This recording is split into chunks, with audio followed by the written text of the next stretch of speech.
In 3 days, I grew 70,000 on Instagram. And did it grow your YouTube group as well? Yes, I grew 4,000 subscribers off one Instagram post. Most creators post for years with nothing to show for it. So how did Sam Newton post 4 times and gain 120,000 followers? It wasn't luck. It was strategy, storytelling, and showing up as himself. Showing up yourself and trying to bring your personality to the table, I think now more than ever is going to be such a big thing. With AI, with people being able to create shit instantly, people are going to want to know the behind the scenes, how things were made now more than ever, and they're going to want to know the story of who made it. In this episode, Sam breaks down the mindset shift that helped him build one of the most loyal communities online. Stop trying to talk to thousands of people, or hundreds of thousands of people, or hundreds of people in general. Talk to one person. To me, that's how you build a community of a lot of people. And why many of your preconceived ideas for what separates stuck creators from successful creators are wrong. I don't think you have to live a certain life. You don't have to be a beautiful person with a cool story. Like, just show up, tell the stories that you want to tell, things that excite you, and that's going to start bringing people onto your brand, because you can't fake being real. If you're ready to finally escape small creator hell and build a real community online, you're going to love this episode. Let's go. Okay, Sam, most people, I would say, are grinding 24/7 on Instagram. They're trying to grow like crazy. Last year, you grew 120,000 people in your community off of 4 posts. Why do you think that is? And now you're going hard on short form too. I am. I'm going hard is one way, but not as hard as like I think a lot of people are like when it's like every day. I'm trying I'm trying different things for sure, because I've been on YouTube for so long that I'm like, I still really like want YouTube to be my main focus, but I see. I've been a short form hater for so long. I feel like we should roll these clips. Yeah, I mean, Sam, last time we had him on the show was like, I'll never do it. I still fucking hate it. Don't get me wrong. But I do see the allure of like that top level, like cold marketing, getting people in to understand. And then hopefully of those people, 10% kind of start digging, and then they can actually figure out who I am. But yeah, I mean, last year I just, it was funny. I think I posted like 15 times, and of those 15, like 4 of them hit.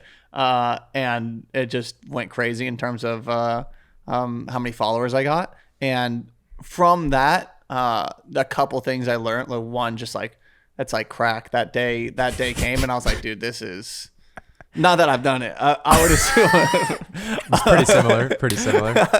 But no, dude, you wake up and you just check your phone, and in 3 days I grew like 70,000 on Instagram. And did it grow your YouTube group as well? Yes, I grew 4,000 subscribers off one Instagram post, which was crazy. But also there was like some things that I unpacked about that post that like made sense for my like long form content that worked really well. Yeah, let's get into this.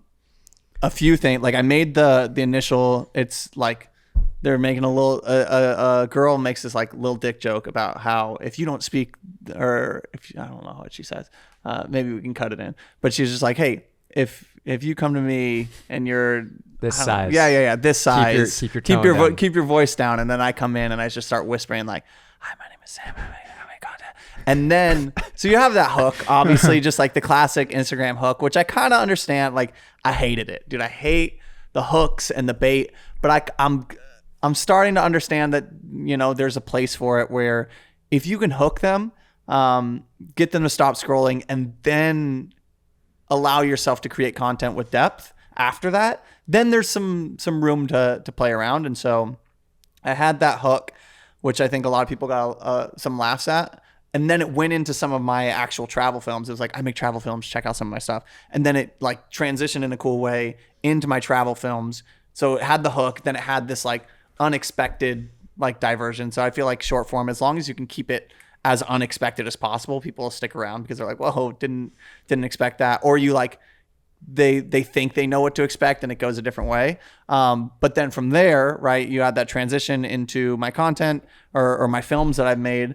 But then I added a voiceover like, hey, if you're still here, let's talk for a second. I'm Sam. I'm tired of making like short form content. Like I want to make films. I want to go out there. I want to see the world. And it was just that other layer of expectations, because it went from a small dick joke to this is what I want to do. I want to tell stories. I want to travel. And I think a lot of people, you know, they saw that shock factor, and then they're like, oh wow, there's some depth here. And then basically at the end I have this call to action, like, if this is what you like, if this is what you enjoy, check out some of my stuff. And having that call to action, that's what skyrocketed. Because you can have a drone reel get 10 million views and only gain like 400 followers. But this, went crazy. That's interesting. I'm always curious to know, like, should I say, hey, if you like this, check me out more, follow, like. I never know if it's like cheesy to ask for it or not. But it was in a way that like tied together well with the video itself. I don't think I said like, I don't know exactly what I said. I didn't say like, hey, follow for more like content like this. It was just straight up like, damn, I don't even know what I said. But it was just like talking about this is what I love. And if this is something that you love too, like, let's make some stuff together, And it wasn't on the nose, but it really knocked it out of the park in terms of like, had the hook, had the bait and switch, like went into something completely different and unexpected, kept you on your toes. Then I added this voiceover and added some depth and some meaning and something that people can actually connect to me with, which I think is the biggest thing that like so many people aren't doing. I know people that like go viral time after time again. They're always on my page. I'm seeing them all the time. And then you go back and you check and you're like 60,000 followers. You're like, why is this not connecting to a bigger like amount of conversion in terms of people that follow? And I think if you don't have like that community calling and that kind of message to get people on board, then it's a little bit tougher. It's kind of just like Fugazi almost, like it's like Fugazi. It's it's in the clouds. Like empty views in a way. It's 100%. Like a vanity metric. Exactly. It's like just because it got 5 million or whatever, he's trying to get people to go to YouTube to connect deeper and see these awesome videos that are taking so much more time. If someone was trying to, let's just say, grow their personal brand, if they wanted to do something on YouTube or they want to do something on Instagram and move people to YouTube, what do you feel like are 2 to 3 different factors you would tell them to focus on? Showing up yourself is so big. Like, I think you guys can attest to this time and time again, because your brand is like, you've created such an incredible not niche, but like lane for you guys in the creation world. And you guys don't have like millions of followers but like you guys show up, you show your personal story. You guys always show up in your own content, and you tell your stories in ways that are so relatable, and with the pod and with your own. And like, that's all you really need. You don't need a huge following. And the moment you start doing that, I think you can connect to so many people. It's the 1,000 true followers type.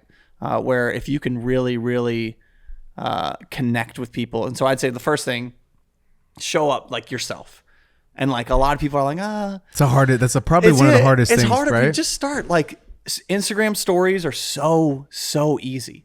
They're gone in 24 hours. No one cares. Just start posting stuff like, hey, I'm doing this, I'm doing that. And it's going to be weird at first, but it's going to get easier and easier. I always say Instagram stories, another really easy way to kind of get around it. If you actually don't want to be on camera, a very simple way to put yourself out there is voiceovers, right? You just film your day, add the voiceover after, because you can add character, you can edit it later, you can like really get an idea of how you want to say it. I think there's so many like animator YouTubers that have like hundreds of millions of subscribers and people have never seen their fucking face. But just because they're charismatic, they're funny, they're fun, and they're just adding voiceovers on top of their stuff. And so showing up yourself and trying to bring your personality to the table, I think now more than ever is going to be such a big thing, because, with AI, with people being able to create shit instantly, people are going to want to know 2 things. They want to know the behind the scenes, how things were made now more than ever. And you're already seeing that on short form content. And they're going to want to know the story of like who made it, right? Not only how was it made, but who made it, what's their story, what's their motivation behind it. And so I'd say that's the biggest one. If you can learn how to communicate your own story and your own journey, people will care so much more. It's why so many creators are like creator brands, like Emma Chamberlain and all these creator run brands are killing it right now, because people know the story behind. They understand the like what went into making it and the people behind the brand. And I think it's the same thing with any kind of creation going forward. Like, if you are scared of putting yourself out there, it's going to be much, much, much harder. And then stop lying. Like people are like, I'm an introvert. I'm not good on camera. I'm not like it. I've been doing YouTube for the 15 years now, actually. I think I sent you. Did I send one of you? No, wow. I don't know if I sent. That's I thought we were crazy. texting. Yes, you Yeah, I sent sent me. it to you. Yeah. I got a Weird, I a didn't YouTube. get that text. Yeah, I know, man. We just got something. Yeah. You wouldn't know Do you about have- it. Do you even have his number? It's weird I didn't get the I text. know I was the one who set this Sorry, whole it's thing just up. been in Snapchats. Yeah. yeah. But I got it. It was the 15-year YouTube. Like you've been on YouTube for 15 years. I'm like, that's crazy. Man, you've been at the game. Like you've been putting so many reps I've been, in. yeah, but I mean, my first like 7 years of shooting was more like I'm just filming my life. Like I wasn't trying to be a YouTuber. YouTube just happened to be the platform I put things on. And then I think it's been the last, like since 2018, the last 7 years where I'm like, all right, I'm going to try making YouTube a thing. But yeah, it's something, being on camera, being good at telling stories, being good at telling your own story isn't an easy thing to do. And people think it's just a natural thing that happens. And I don't think you have to like live a certain life. You don't have to be a beautiful person with a cool story. Like just show up, tell the stories that you want to tell, the things that excite you. And that's going to start bringing people onto your brand because you can't fake being real. I mean, you could try your hardest, but I think after a certain amount of time, people can weed it out. I mean, I think something I respect a ton about what you've built in your content is it never feels like you've drifted away from who you are. Like for as long as I've known you, you put out what you want to put out. You don't really conform to like, oh, this algorithm is, is doing this certain thing. And I think it's made people want to gravitate more towards you because you're like, you just want to support this guy. You're like, I respect this. He's doing his thing.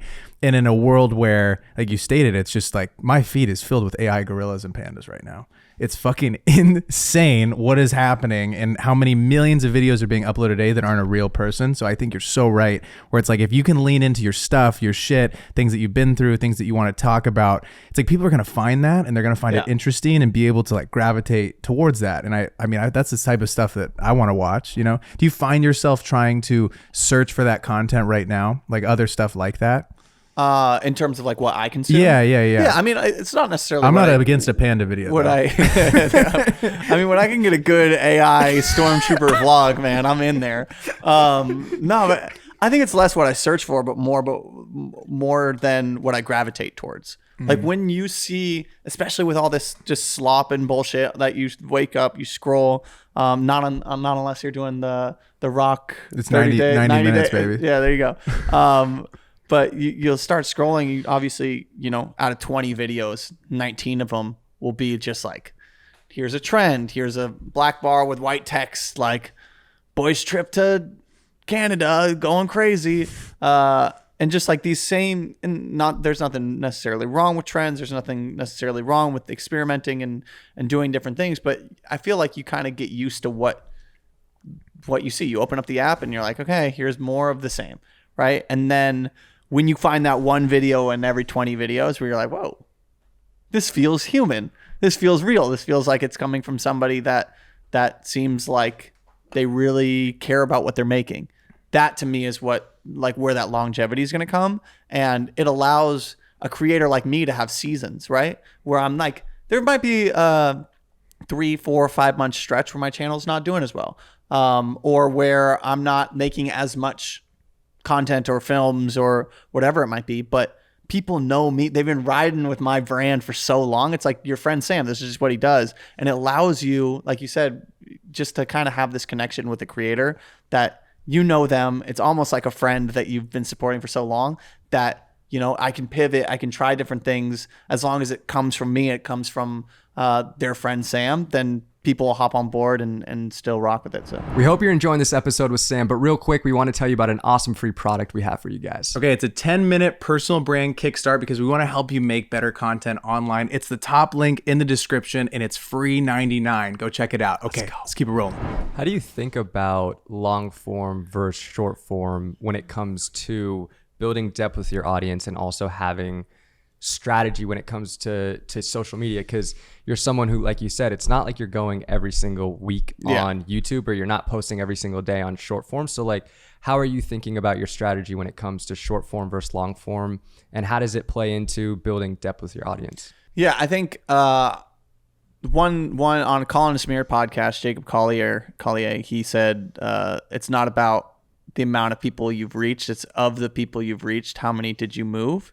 And like, to me, I've never heard something that clicks so much, because genuinely, if you're making something, my mentality, if like, and in order to move other people, the first person you have to move is yourself, right? If I'm making something that at the end of when I'm finished, like finish my edit, like if I'm trying to make something funny or stupid and I can't stop giggling, like in the edit, like this is so fucking dumb, but I'm laughing, I'm showing my boys like, dude, look at this, then I know other people are gonna have that reaction. Or if I'm making something I want it to be emotional and I'm like choking up, like when I made the video about my dad, I'm like, you should see me, it's like a meme, like in Premiere Pro, just bawling my eyes out, and then stop. And then whenever, it's always this moment when a video's done too, like for some reason I finally watch that final export and I just bawl.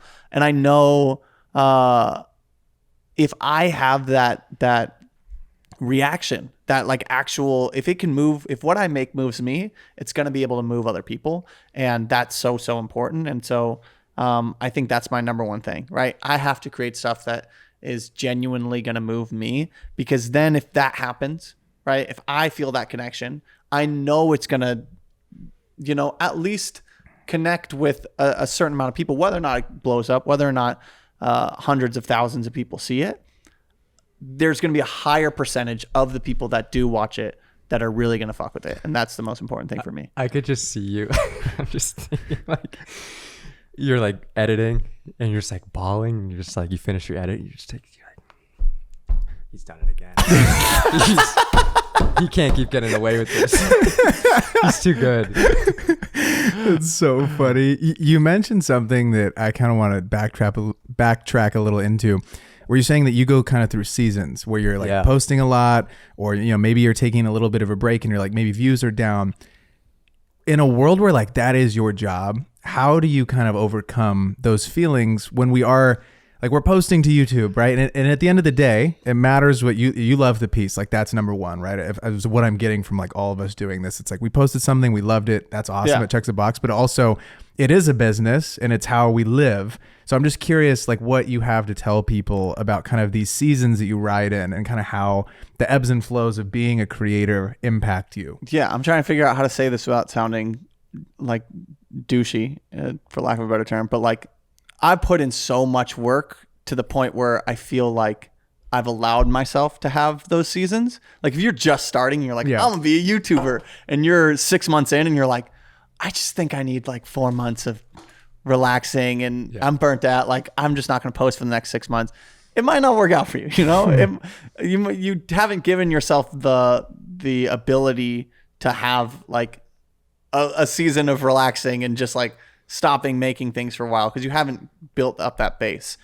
I've given myself that because I put in 10 years of work of 15. Just like 15 now, of just trying to build an audience on a certain platform that once I've gotten to a certain spot, I'm like, all right, it gives me time to look back, or like I still have my sponsors, I'm in a very privileged position to even walk away and then come back.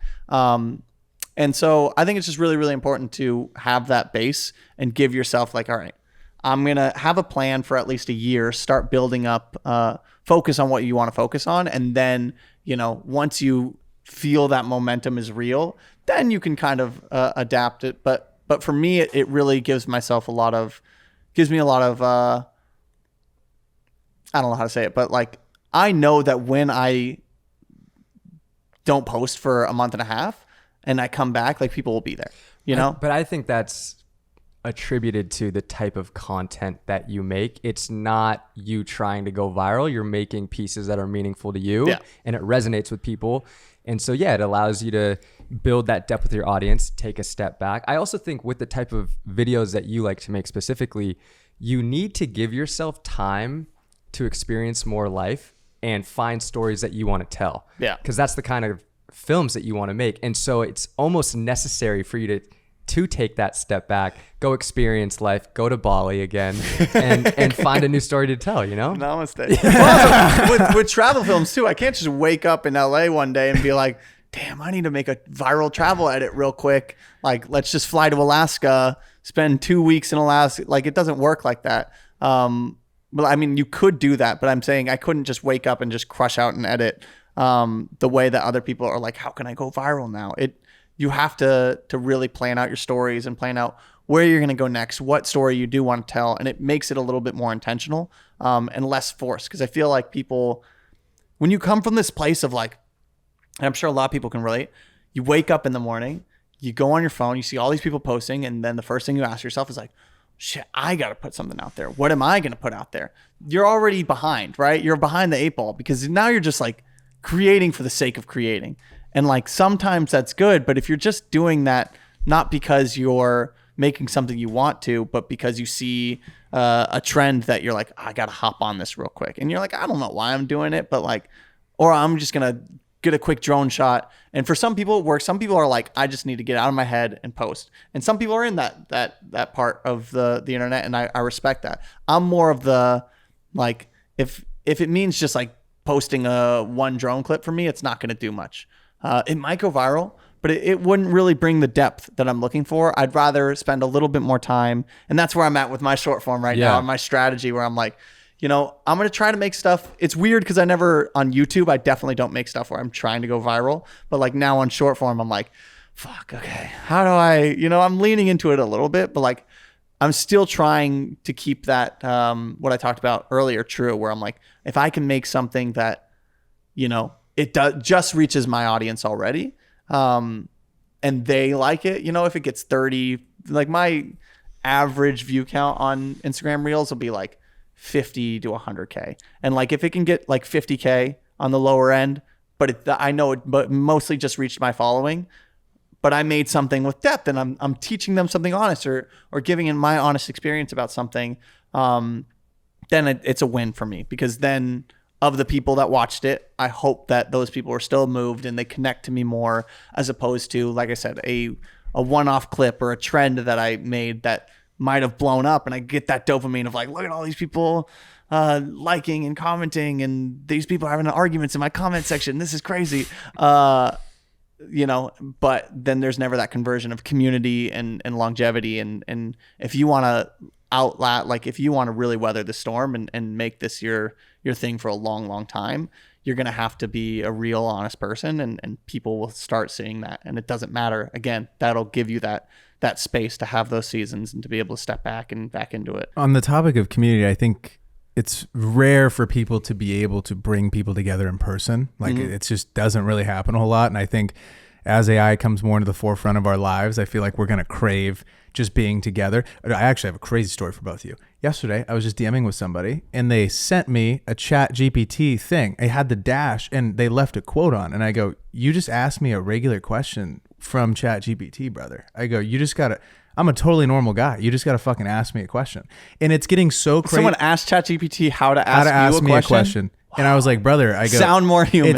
I literally said, I can't, chiller. I was like, I can't talk to you. I'm not even going to lie. I go, this is super weird. And they go, what do you mean? I go, you just sent me a message from Chat GPT, ask me a question. I go, brother, you can just ask me a fucking question. Send me a voice note, whatever. And I was like, if English isn't your primary language, I totally understand if you're using it. He goes, no, I'm from America. I go, okay, I'm good. This is weird. But I think though, as it's like people are going to stop learning how to think, it's going to get weird anyways. But where I was going with this on the topic of community is you really do a great job of bringing people together.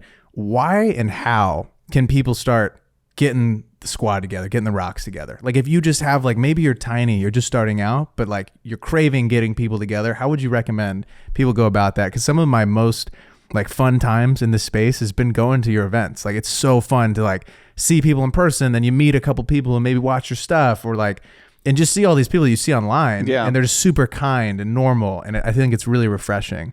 Appreciate it. A quick conversational pin. Go back to the AI stuff. I think everyone thinks the worst thing about AI, there's obviously a ton going on. Yeah. But everyone thinks the worst thing about it is oh, they're going to take our job. They're going to all of these these crazy clips coming out.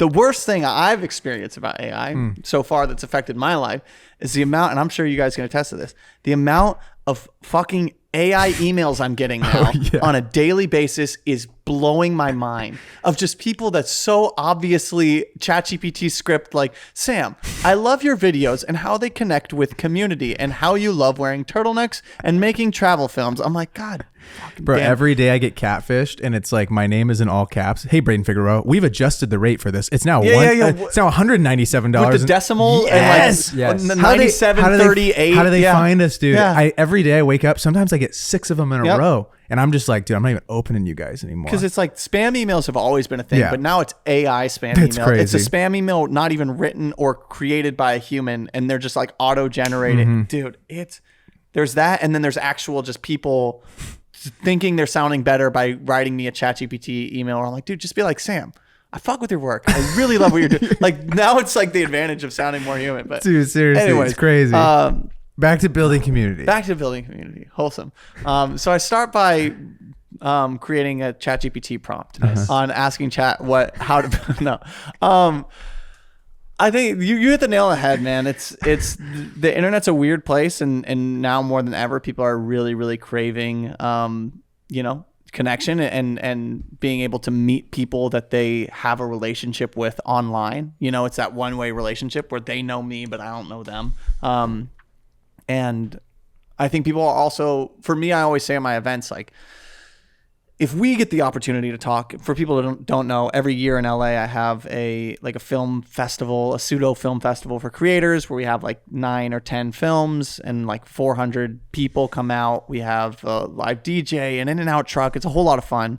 People come out from all over the world. But for me, what I always say is like, even if we don't get the opportunity to talk, like me and you who's attending this event, like, you're in this rare position where everyone in this room is a creator or a creative person, right? Like, look to your left, look to your right. Maybe you came to meet me or like one of the other filmmakers, but like, fuck that. Ignore that. We'll be able to meet, maybe talk for a couple minutes. But what's way more important is looking to your left and your right and meeting other people that are trying to do what you're trying to do. Not necessarily like, I might have talked about this the last time I was on, but like, I always say, people are like, find a mentor that can guide you, find a mentor. And like, finding a mentor is extremely important in any industry.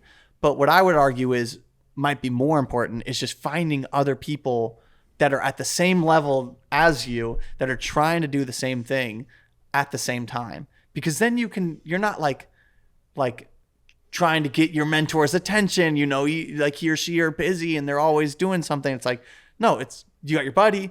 They're in the same position in life as you. Like, yo, let's go do this shoot real quick. And finding those people, making that a priority to find those people that just want to go out and make things that are at the same level as you are, that are in the same season of life as you are, for me is so important, because I wouldn't be as successful as I am if I didn't find Luke, my business partner, at the time in my life in which I found him, right? Or if I met my buddy Chase at the time in my life in which I found him, or my buddy Alex Romo, like all of these guys, Chris Valadares, like I found friends at the perfect time that were at the same level as me, that wanted the same thing, that we could just help each other and grow together. And that to me was more invaluable than any mentor could ever give me. So the community element, like creating these spaces where other people can come in and just meet each other, for me is so important, because that could like ignite that spark in just a few people to like find those friends. Because if you don't have friends, if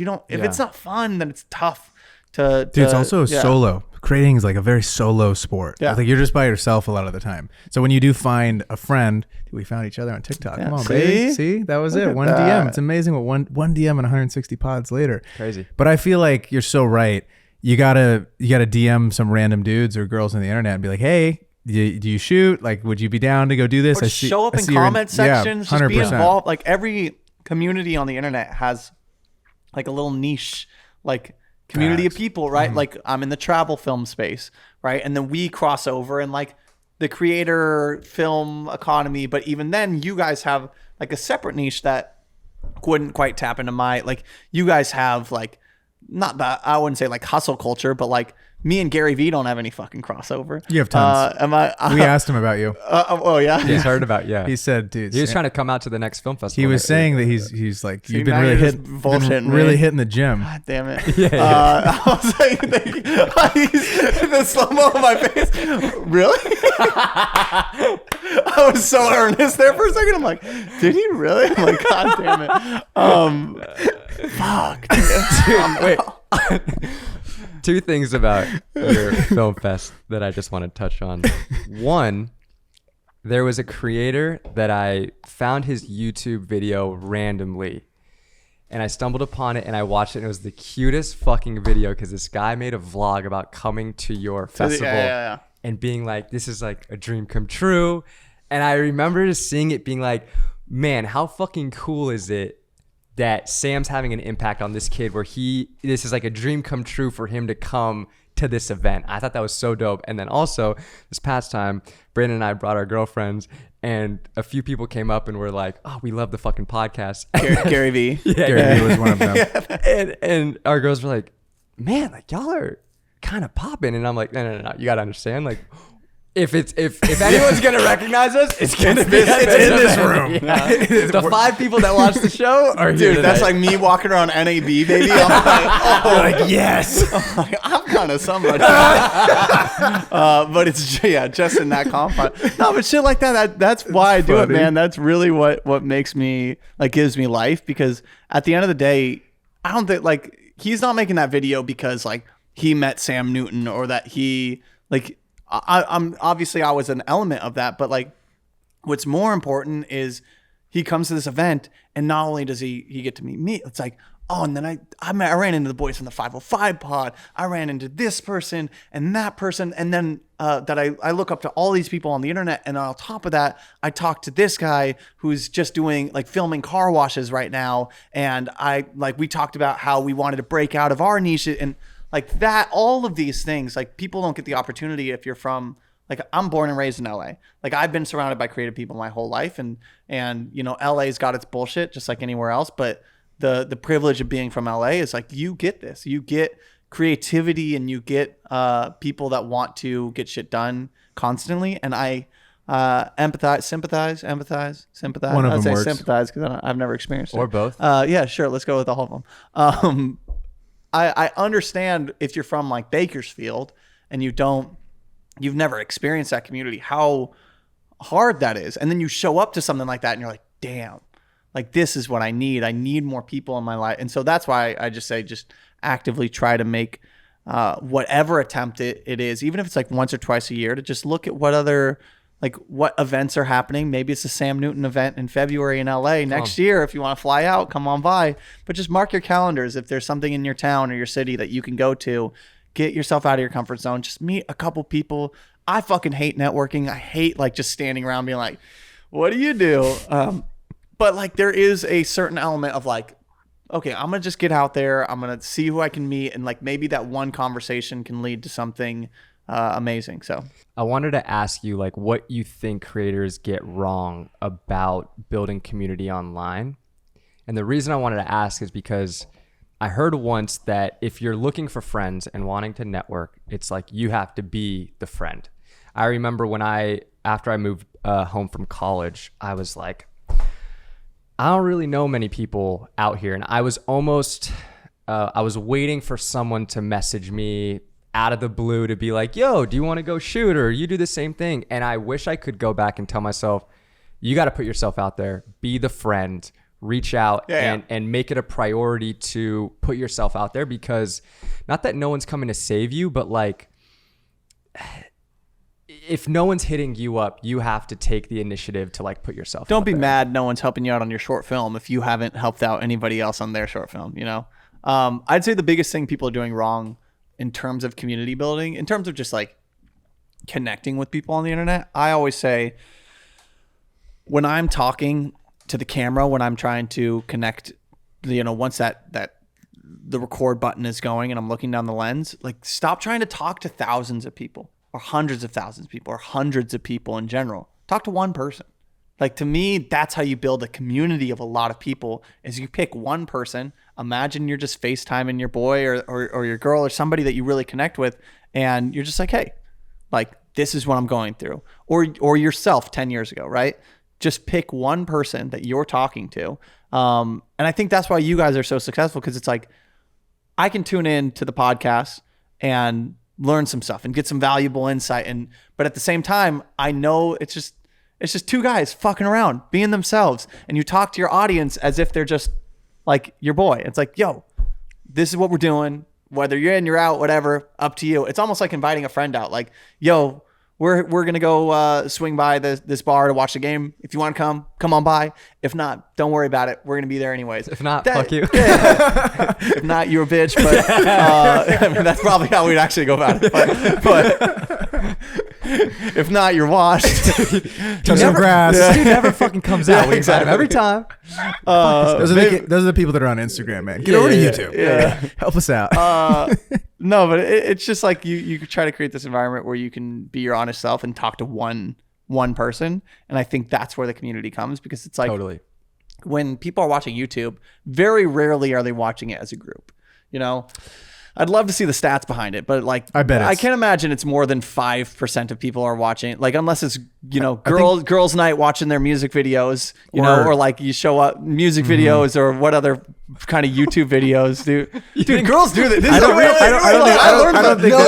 real thing. I think this is more of a guy's thing, because we did that in college. Like, if we would be like going out or something, like whoever the dude was that was in charge of the TV was like, you would just see like ASAP Rocky's. Yeah. music Also, videos in the this is background. how the internet's fucked up my head. I'm saying this as if I have friends that, no, I've seen reels of like, bro, I know girls do this for sure, dude. I hang out around girls for sure. No, but I hang out with girls. it'll be like music video night, and it's just Tate McRae on repeat. But yeah, I mean, that's see, You think you're like actually serious? Yeah. I don't know if that's a real We gotta thing. ask our girlfriends. I don't think Some girl, when they hang out, they'll be on the couch and just fucking roll Justin Bieber music videos from. for sure. I also haven't talked to a girl in 8 years. Yeah. I feel like it's maybe more so like a podcast. Like a girl loves like a Alex Earl podcast type shit, right? But I feel like But as a friend, you know, you're having drinks. I think YouTube's got to be less than 1% group. I'm calling that shot right now. Oh yeah. But I'm not saying that. I'm saying that it exists. It exists. Come on, the 3% women that watch this podcast. Let us know. Anyways, what the fuck were we talking about? Well, hold on. Music videos though are different than I think. Yeah. I'm saying in terms of I know where I'm so back. In terms of who actually watches your videos in like a group setting or in a multiple person setting, it's so minimal. It's normally just one person on their laptop, on their phone. So talk to that one person. And when it comes to building a community, if you can connect to one person, that's how you'll be able to connect to so many. But instead of being like, you know, you click it and you're like, hey guys, look, you're thinking about all these people that could be watching it. Instead, just be like, who's this one person that's watching it right now? I think I've actually never really heard it said like you just said it. And I think it's so interesting. You often think, let's say your Instagram reel gets like 10,000 views. I'll see that number and I'll think, damn, if I was on stage or in an auditorium or whatever, and you see 10,000 people in front of you, that's a fucking lot of people. But they're not everybody's not sitting around watching you at the same time. It's one-on-one. So you're talking to maybe said 10,000 people, but you're talking to each one of them individually through a screen. I thought that's really interesting. Yeah. I think it also makes it a lot easier. Like if you think about it's way in terms of talking to a camera, it makes you're just like, pick one person that you're already familiar with too. And then you're just thinking, okay, it's just me and a buddy right now. Yeah. It makes it so much easier because God, it's so hard when you first start out to talk to the camera. It's a skill. Like that is a skill that you pick up along the way. It's weird to talk down the barrel of a lens, but it gets so much easier over time, you know? Would you say a coffee meetup is like the Instagram stories of getting comfortable with like a live event? I don't know if I could do what you do. Like you put on a full fucking production But thing. it started with like 40 people in a room, like, and then it slowly got bigger and bigger and bigger, and now it's something that's bigger than I am. People be like, "When's the event this year?" Even before I planned it, I'm like, "Ah, shit, I probably should start getting that together." People are hitting you up. Yo, are you going to Sam Newton's?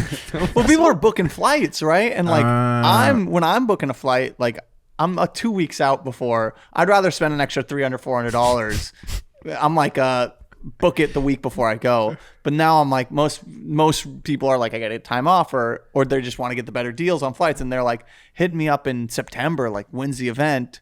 I'm trying to buy tickets. I'm like, oh fuck, no, it's gotta be, yeah. And so, but yeah, I'd say just getting out. Like, I know Johnny out in Chicago, Johnny Hochstetler. Shout out J-Hawk. Shout out Lab Culture. But he does like little coffee meetups in Chicago, right? Where it's just like 20, 25 people. And even if like I'm not going to those, but I'm noticing that. And like talk about someone who's doing a good job building community. Like he's trying to build a brand. He's trying to build Lab Culture. And he's doing it from a way of like, all right, I'm building this brand. I know people are connecting with me online, but I'm also just going to step out and just get a small community together of people that can drink some coffee, hang out. And then I look at videos of those events and it's like him and his buddies and everyone's rocking Lab Culture and everyone. I'm like, this is how they're in the lab, dude. They're out of the lab, but they're going to go back to the lab.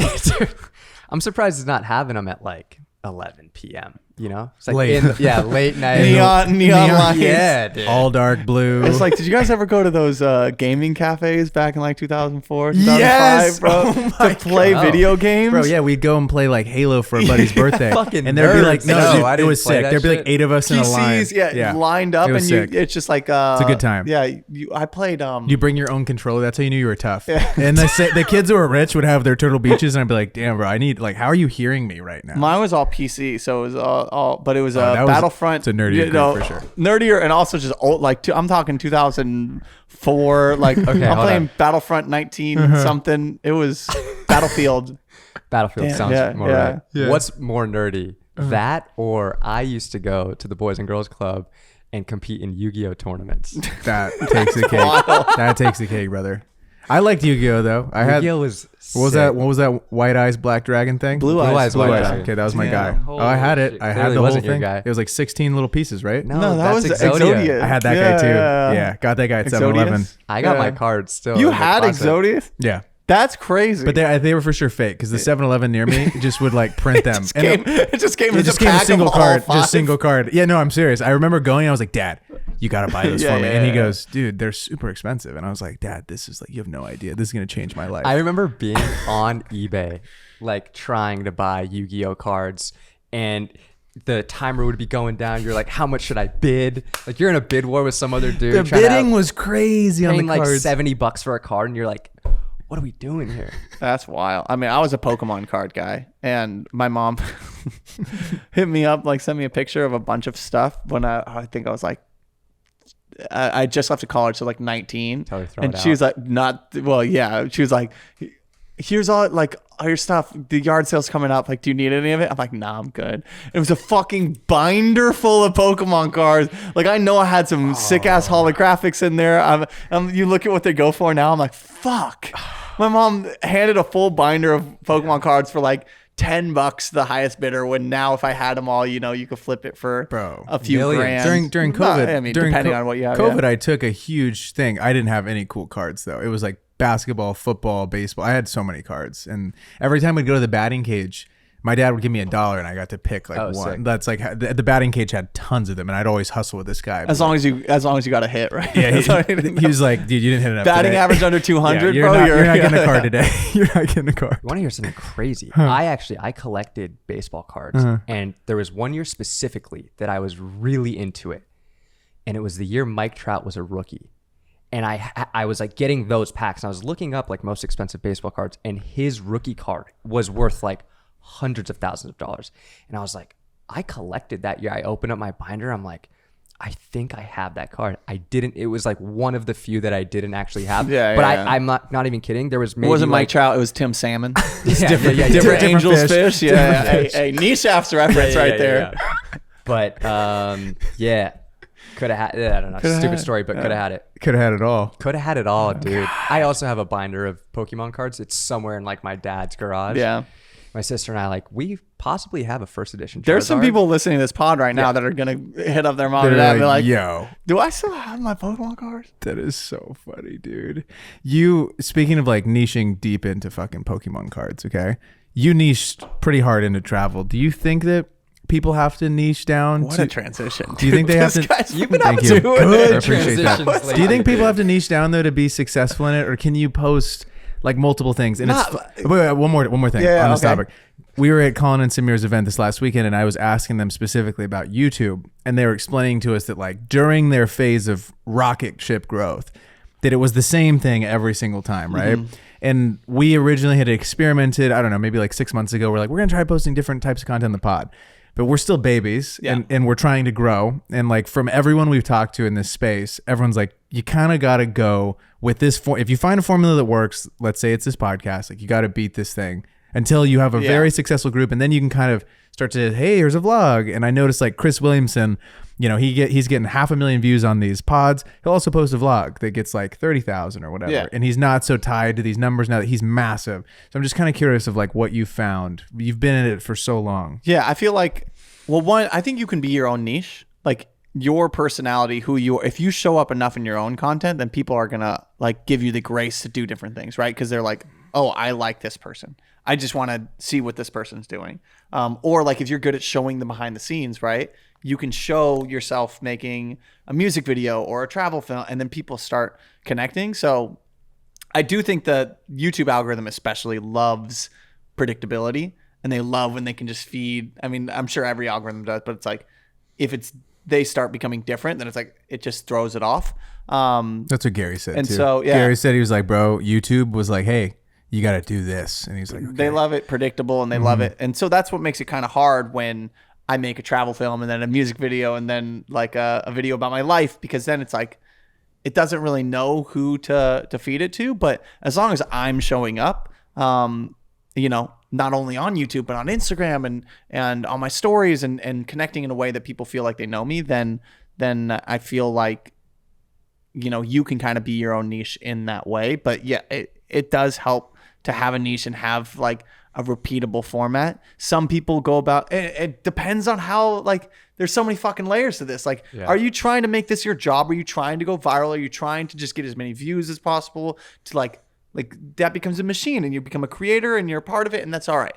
Or are you trying to genuinely make art? Are you trying to be an artist who also makes money off of it?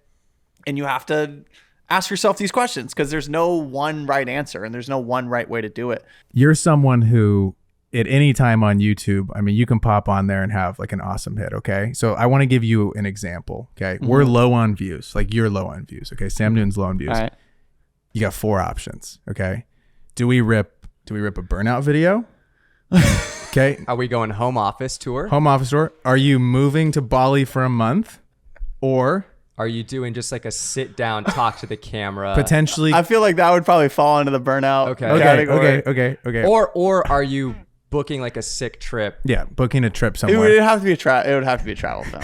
Travel film? Yeah. Like Because, views are down. We gotta climb back up. like if I Or a music video? or a music video. I forgot that one. Peter McKinnon's name in your title. Sam Colder. Okay, there's so many possibilities. I would probably Desk setup. I go travel film. Okay. No, dude, I need to. I didn't. It didn't hit with. You know, you get with my office tour videos. They've hit. And the last one I did just didn't hit, and then it just questioned everything. I'm like the day I posted it, I'm like, oh, this Hold is on. fuck. The last 3 were like literally post straight to 1 out of 10. I'm like, dude, this is. And I posted it, I'm like, what the fuck? But the newest one? Yeah. Because that's a fucking Damn, sickest one. that's the coolest office you built, I think. Yeah. Damn. But then I'm looking at it now. I'll go back. I'm like, man, maybe it's a little noisy here. I could fix the feng shui, and then like maybe I could have done this different. I'm like, dude, I'm overthinking it. It's just, I'd say genuine answer to the question. If I really needed to like respark the channel, I thought I'd make a travel film, because I know they do relatively well, but on top of that, I think they make me feel the best. And like if I can combine that too, combine those two, where I can make something that I'm like, I'm really stoked to make this, and people will probably fuck with it, then How does someone go about actually writing out these ideas? Because I know you're saying like it's not something that's manufactured. Like you're willing to wait and think and have like a story come to you, or see something and be like, that's something that I want to go tell.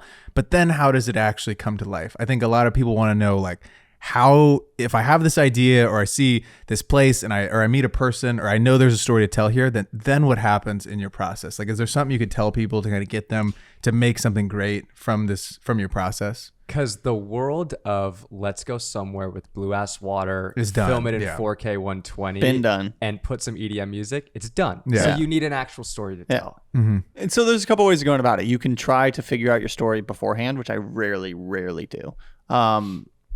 Or you can show up and I have kind of systems in place where, say I'm doing classic example of people trying to break into the travel film space, right? It's like first thing I do is just like tell yourself you're going to make something in general. You're going to make a YouTube film, right? That's the first thing. Cause I think a lot of people will just be like, like I'll go and if something speaks to me, then I'll make it. But if not, then I'll just fire off 30 reels from this place I went to, right? The first thing you have to do is tell yourself, I am going to make something.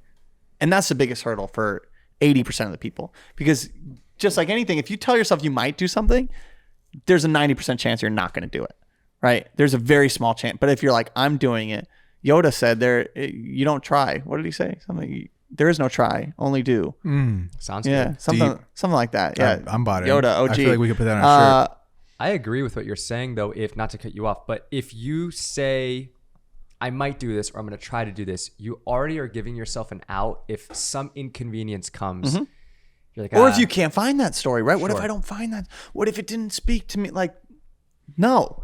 There's a story literally I could have made a small edit about me showing up today and doing a podcast, right? And there's a story to be told in any of life's little niche moments. And when you're going to a travel, whether you're going to Iceland or whether you're just going on a little road trip in your backyard, I genuinely believe any good storyteller can make a good story. Like I can make a sick travel film driving through Kansas. And I genuinely believe that. Kansas might be tough. Pause. Maybe. Hey, my mom's from Kansas. I feel like, Shout out Lawrence, I Kansas. feel like you should challenge yourself yeah, and go yeah, yeah. to a place that's like that. I could I do would it. love. I would love to see that. Do it without a cool car, because obviously immediately I'm like, vintage Bronco, All right, countryside, Kansas. Like, I think your next film should be you go into Kansas, you get a Toyota Corolla, Yeah. and you make a fucking sick film. And with a camera under $1,000. it's almost Let's the not get crazy. It's almost the anti-travel film. I think that could hit. Yeah. I'm so serious. I think it would be awesome. All right. You should do it. I was laughing though because you go, like, there's a story in everything. It'd be funny if Except Kansas. yeah. You could always get really meta with it and be like, I came all the way out here. I was planning on making a film, but I just wasn't inspired. And you Yeah. could go that meta route of like, And then I booked couldn't a one-way find the trip to story. Bali. Yeah, But genuinely, like I made one of my DJI brand deals called The Perfect Video.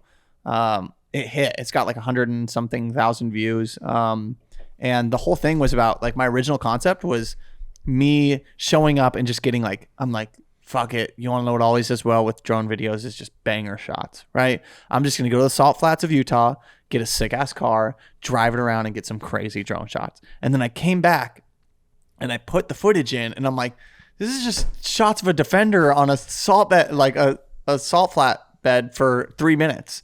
I'm like, there's nothing here of any substance besides like, cool, nice shot, sick. But then I did exactly what you said. Like I kind of took that meta self-aware approach of just like, in all honesty, this was the video I wanted to make. But there were so many different layers to this that happened to me. Like the car broke down that we rented out. I was like mid moving in a really weird place. I was like full mental breakdown type shit, but I was trying to show people how sick I was. And I was like, let me just lean into this chaos of my life right now. And then the video hit. And I'm like, people want that story. And I think when it comes to like a travel film and a good travel film is show up, right? Step one, you're going to make something. You're going on your even a family trip I did a family trip to Alaska, right? It's not cool. It's not sexy. It's not like I didn't have the opportunity to film crazy stuff, but I'm like, all right, well, I'm going to make a little film with my family, right? Because then no matter what, I'm going to walk away with something that I'm going to look back on in a few years and really appreciate. But, on top of that, it's like, I'm going to make something. So I just filmed as much as possible. I had no idea what the story was. And then a very, very easy thing for me to do is I find a song, obviously on artlist.io, you know what I'm saying? Use the link in my description for 2 months extra Use it. for free. Please use it in ours. No, seriously, please. Use it.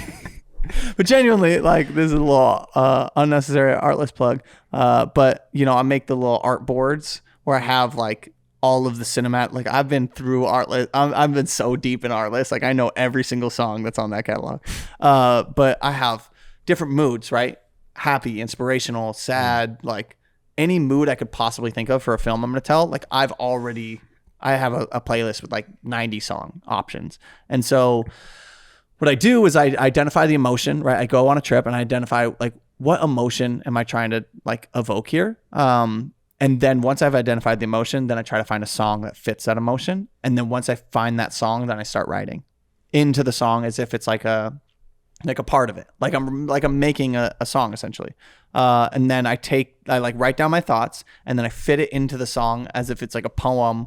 You know, like the voiceover is really soft and slow at the beginning while the music's really soft and slow. And then as the music builds, so does my voice. And then everything gets bigger and bigger and then it drops.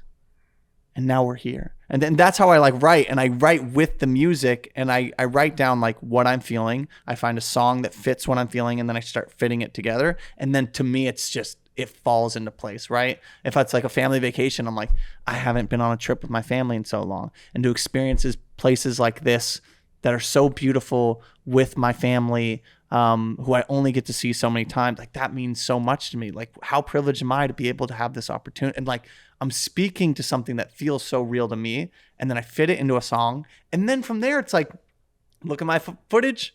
I'm just plopping it in, right? I'm just putting it in the right spots that feel, and it almost gives me this freedom that it doesn't have to be this narrative storyline within the imagery, because I've told such a good story of what I'm talking about. The images can kind of just supplement it. Yeah. God, that's so interesting. When it comes to writing, do you have to be in a certain mindset? Like, do you have things that you do where you're like, if I'm writing a piece that's more emotional about my family or about a horse trainer out in, where was it? Peru. Yeah. So sick.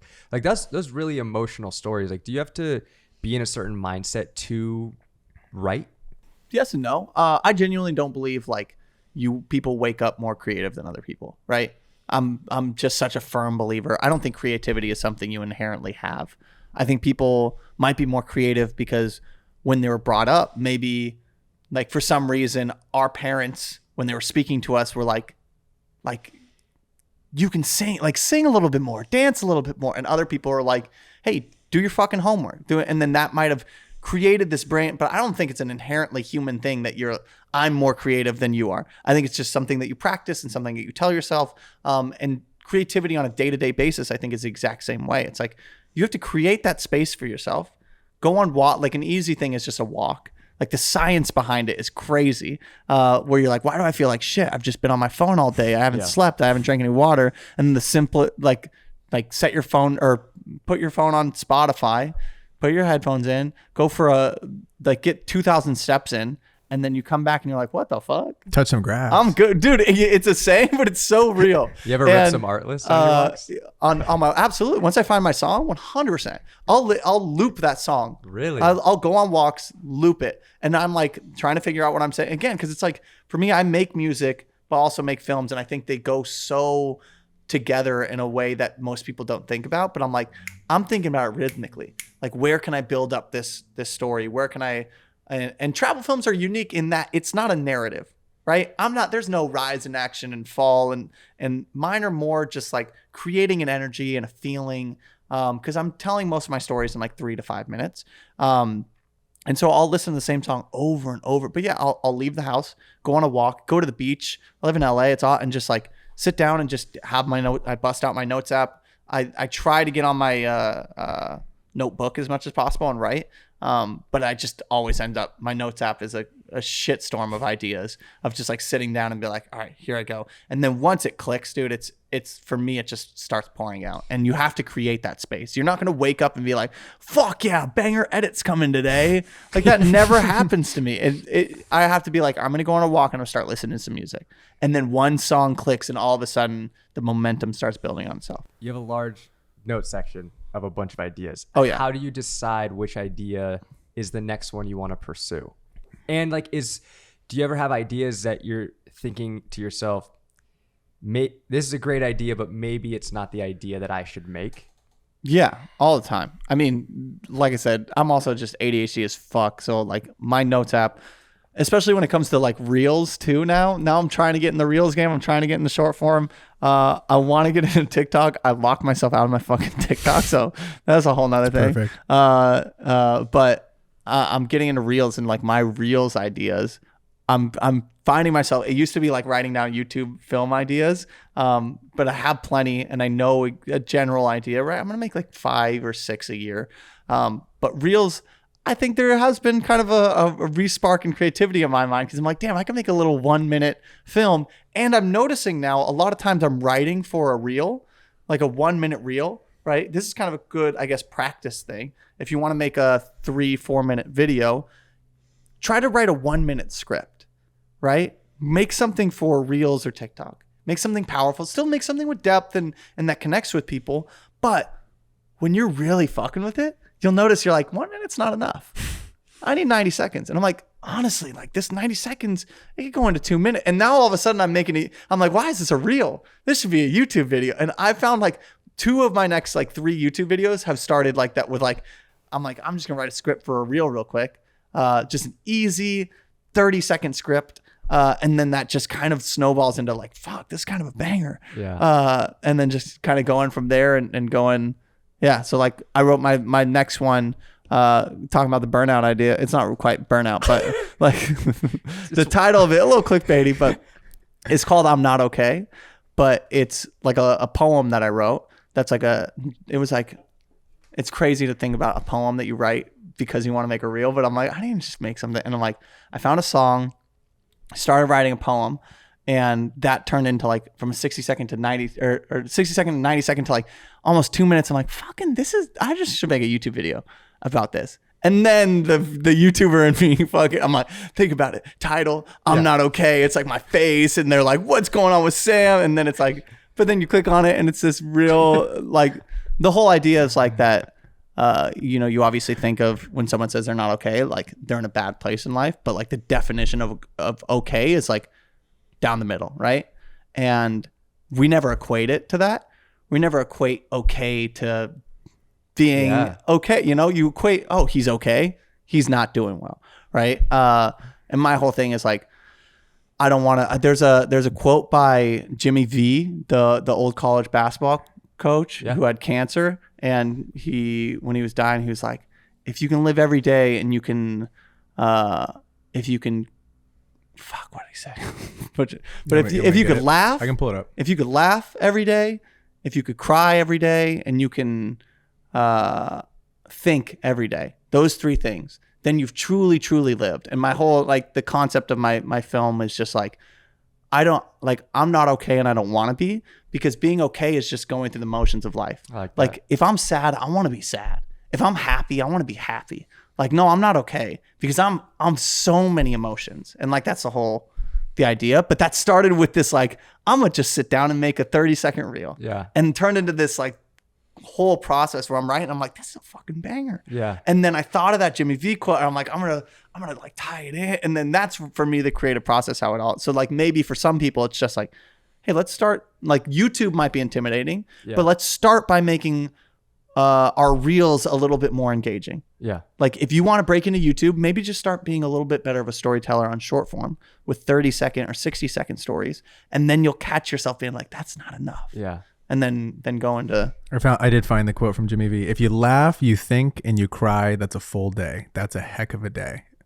Oh, and I have the speech and everything too. It's so, because he was like dying of cancer, and he's like standing up there and talking about this, and like the in award shows where the red light blinks, like you don't have enough time, and he's like, this guy's trying to tell me I don't have enough time. I'm about to die in a couple months. Wow. Fuck yeah. And he goes on to have this just banger of a speech, but it's like that same idea where like life isn't meant to be okay. Life isn't meant to be just like going through the motions. Like if you're sad, that's cool. Like be sad, feel it. Then maybe if you're a true artist, you can make something out of it. And if you're happy, like feel it, enjoy it, but like ride the ups and downs. Don't ever just be okay, And if you're like not feeling, if you are down the middle, then like maybe try to feel grateful instead. Try to feel calm. Try to feel meditative. Don't ever try to feel just like okay. The grateful part is it's cliche, but it is truly one of the most important things you can do, because things could always be worse. Like if you're having a shit day because something happened, if you can reframe your mindset and try to be grateful of like, okay, this happened, but you know, if you can take it to the next level of like, okay, this also could have happened, but it didn't. If you can be grateful and train your mind to be grateful in times when things aren't going well, it's such a hack. You said something interesting that I want to go back to though. You said I also love like equating gratitude to being a hack. Yeah. Such a fucking hack. Such a hack, man. Dude. In life, not to go No, viral. I know. But you said, dude, I wanted to say though, the amount of times me and Braden have also heard the word or the phrase 60 seconds just isn't enough. You know, if we had a nickel for every time, we'd be fucking rich. Just drank so much water. 60 seconds just isn't enough. I need 90, you know? Man. I'm just trying to get to 30, you know? Fuck. Real length needs to be extended, man. Let me tell you. Okay. All right. What do you got? I have something, but I need you to shut the fuck up, and then we can go back into Coast is taking short form to another level. to a whole nother level. Okay. What's something that you've learned this last year about yourself? Way to go introspective. Fuck yeah. I think I'm a lot more introverted than I expected. I've always been a people person, but because like no one even knows the fucking definition of like what's an extrovert and what's an introvert. Do you feel like you're an introverted extrovert? Because I used to think I was an extrovert, and then I'm like, man, I just want to be like at home after around a lot of people. I'm like, I do enjoy that, but I only enjoy it in spurts. I bet you there's someone out there that knows the true definition of introvert versus Yeah, extrovert. I mean, it's the best one that I've heard. So yeah, I'm sure there's. I bet you. No one knows. How many people are there? 9 Nobody billion? knows. I This is bet my you podcast suck. I just get to say whatever the fuck I want and then walk away being like, I killed that Fucking shit. bodied it. Dude, you can't keep that. Fuck, he's too big. Well, the introvert just spew some bullshit. Oh God, to have a podcast, man, and live in that ignorance. Dude, they let these mics be way too cheap. Yeah, big podcasts are more expensive. The one that I heard is like when you're introverted, you get your energy from being alone, and when you're extroverted, you get your energy from like being with people. Interesting. So like you leave a group setting with a lot of people, or a social setting, you leave feeling like, damn, that was awesome. I want to do that again. Or like when you're introverted, you'll be at home and you're like, wow, I feel so rested. But when you're extroverted, you're kind of like, I need more than that. And like I've learned I really, really appreciate my space a lot more than I thought I did. Like I've always convinced myself, like I'm a very social person. I love my friends. I love doing things. But I've noticed like on trips where in this travel creator world, it's so funny because you do this, like you go on a creator style trip where it's like 4 people in a car and you all have your cameras. There's no plan. You're just shooting stuff to shoot it. And at the end of the trip, you're all like, you change, like, here, can I get your memory card? And everyone gets everybody's footage, but they're just chaotic and they're nonstop and it's so much fun. And I love it. But I've been on these trips for like a month straight and it's so on, and I get home and I feel so weird. But now it's like I've caught myself, like if I'm on these trips, every now and then I'm like, all right, you guys go. I'm gonna stay back, like just for a couple hours and just like chill. Yeah, like I might miss out on a banger shot or two, but like I'm gonna just stay back at the campsite real quick while you guys go shoot.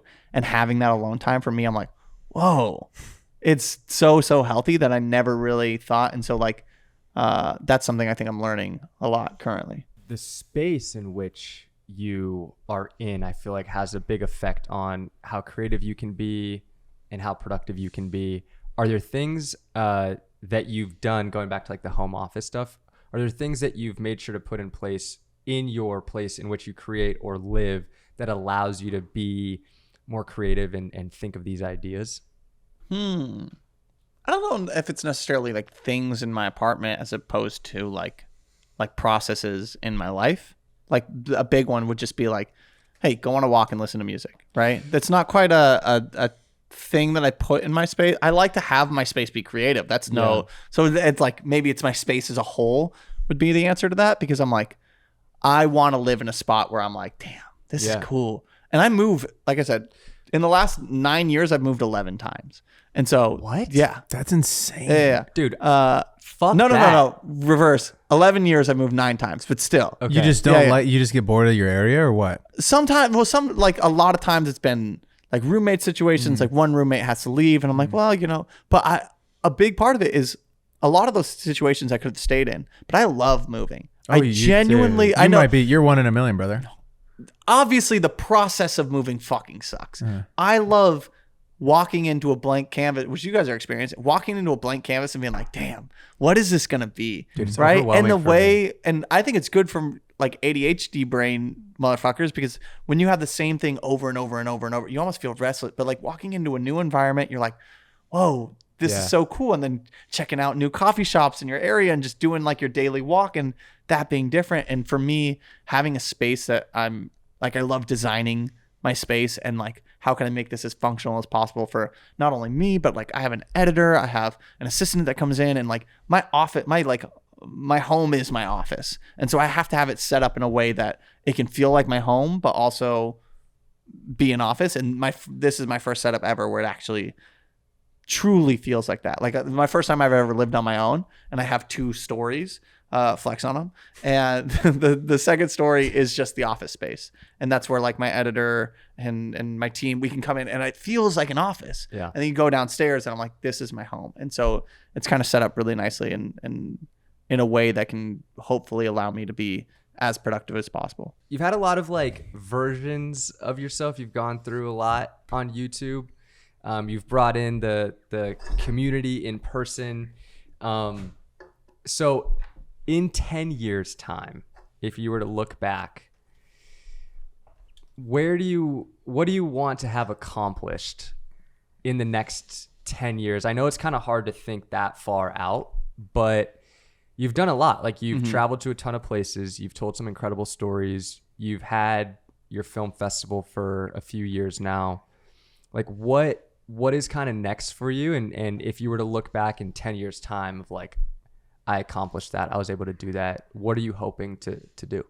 I don't think there's a specific thing that I'm like, I accomplished that as opposed to like a, not a feeling, but I when I'm asked this question, I give an annoying answer because people will be like, what's your 5-year game plan? I'm like, I don't know. My big thing for myself is like, if I'm creating the things I love with the people I love, that's it. That's my only navigational beacon for my entire life. Like, obviously there's other things now that I get older. Like, when am I going to start a family? Like when am I going to buy a home? Where might that be? Like little things like that do come into play. But in terms of career wise, like if I'm able to make a living as an artist, as a person who like needs to express myself, like if I don't make things, I feel weird. I feel awful. So as an artist, if I'm able to make things that I truly love and do that with people I truly love and make a living out of it, like there's no better life to live, in my opinion. And I've worked really, really hard to make this life for myself, and I fucking love it. And I love that, like, now I'm at a place too where there's a bit of a surplus and like it'll come in and I'm able to like, hey, I can't take this on, but like throwing gigs to your buddies is the best feeling ever too, where people hit me up. I don't do client work. So like, 10 to 15 times a year, I'm handing stuff off. And like sometimes depending on what it is, it's like, hey, I'll take a 10% cut. You hire me back as like a consultant or something on the project. Or sometimes it's just like, hey, I love you. You've helped me out so much. Here's this project.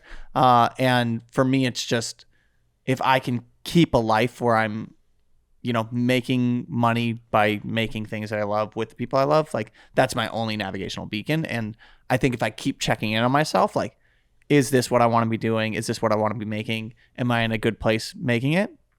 And if the answer is ever no, I love YouTube so much and I love showing up on YouTube so much that if the answer is no with like travel films or like maybe I want to settle down, like I could pivot my YouTube channel. And I'm sure a lot of people wouldn't like the pivot and some people, but like a good majority would be like, I just want to see what Sam makes.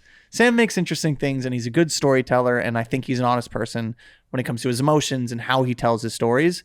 So like whatever this next chapter is, I'm rocking with it. Let's see what, and so I love the ability like of, if you're a good storyteller and you show your own story in an authentic way, then it will give you that ability to pivot. And so I just keep checking in on myself, and I'm sure in 10 years I'll check in on myself and be like, do I still want to? But like even like Chris Burkhardt, right? He's been doing this shit for so long, and he just moved to Iceland and he's still doing this shit. He's still like, granted, he's a family man and he has a lot of other things, but like, yeah, you know, hopefully I'm still doing exactly what I'm doing and telling big stories. And maybe the next step in my career would be some kind of longer form documentary. Speaking of Chris Burkhardt, like the Under an Arctic Sky, perfect example of like, I don't know if I'll ever want to go into like hour long or like hour and a half Netflix style docs, but like half hour, like a mini doc, like a travel mini doc where there's a good story with a good like struggle, and then something happens at the end. Like I feel like that could be the next step, where I'm taking everything I've learned from travel filmmaking, but sometimes 5 to 10 minutes, you can't really tell a very insanely compelling story. So maybe like a 30-minute, like, all right, we're going to go do something crazy, and then spend like 6 months with a team of people that I really, really love, like making something happen. I love that. You bring up that you don't do client work. At what point were you able to not do client work anymore? I wouldn't say would or been able to. I made that decision before I was able to, if that makes sense. Like I made the no client decision before I technically should have made the low clients. I had a little bit of money saved up, so it wasn't like I had done my travel. So my full story, right? I ran a travel production company for 3 years with my buddy Luke from like 2017 to 2020. The pandemic Lovato came in and just fucked the whole world. We couldn't travel. We couldn't make anything. And so Luke was like, I'm just going to go ham on Instagram. I'm like, I'm going to go ham on YouTube. We'll see what happens. And I started posting, and I had a little traction on YouTube. I think when the pandemic hit, I had like 19,000. Basically all from one video from my year 2018, kind of making fun of travel videos. And I was like, I'm going to just give this YouTube thing a try. And the pandemic hit. You know, when the pandemic hit, everyone's like, now's your opportunity to learn skills and do shit. But everyone just played COD. Yes. But I was one of those rare people. I'm like, you know what, fuck it. I was lucky to have a bunch of travel footage. I had 3 years of traveling, and I'm like, let's just make some stuff out of it. And I started putting videos out, and immediately like 3 out of my first 4 videos just banged. I made one called If We All Die Tomorrow, a New Zealand edit. I made Cameraman, the music video. I made a few others, but they were all hitting. I'm like, whoa, is this YouTube's easy as fuck. What are you talking about? But then I made from like 19,000 by like in a year or so. And I had probably like 15 grand saved up. And then the pandemic was coming around. I had a few clients out. Vincero watches was a big one for me. And I had a retainer with them making like 2 grand a month. And so I had a little bit, and I was 25. And so like, I didn't need much to live, single dude, cheap rent. And then I did YouTube until about 50,000 subscribers. And then I'm like, after a year, 2021, I'm like, I really want to do this. Like, I want to do YouTube. I don't want to just like think about it on the side. Like, I want to make YouTube as a living. And the moment I made that decision, I was like, rule number 1, I can't take on client work. Like I probably had like 10 grand saved up in my bank account. I had like a 6-month runway. Like if I'm fucked, like I won't make it, like I'll at least make it 6 months. I had already had Artlist, shout out Artlist. And that was pretty much my only like guaranteed lock sponsor, but they were, at the time were paying me like $1,500 a video. I'm like, dude, if I can get, 6 videos or so, like that's pretty good. And so Artlist really, really helped me out early in my career on that end. And, I was like, I just can't take on client work. No, like cold turkey, I can't take on. And if they're asking me directing, if they're asking me to shoot, it's a no. I'm working on one thing and one thing only, and it's videos for my YouTube channel.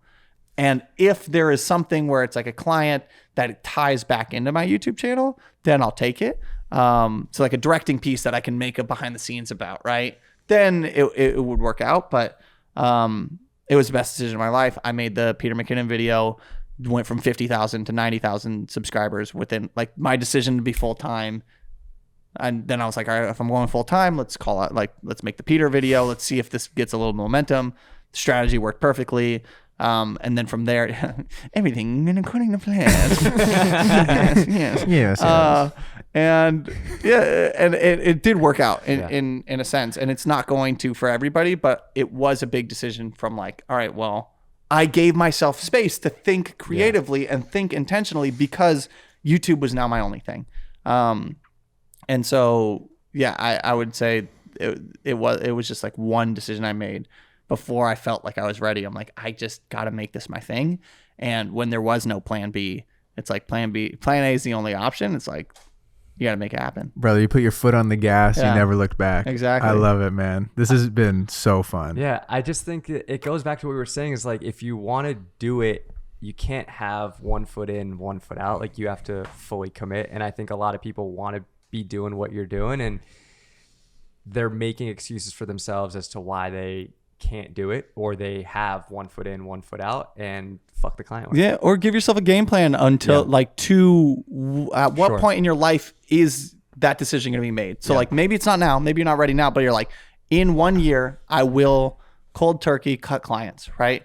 What does it take to get me there? Yeah. What money do I need to save up? What weekends do I have to work?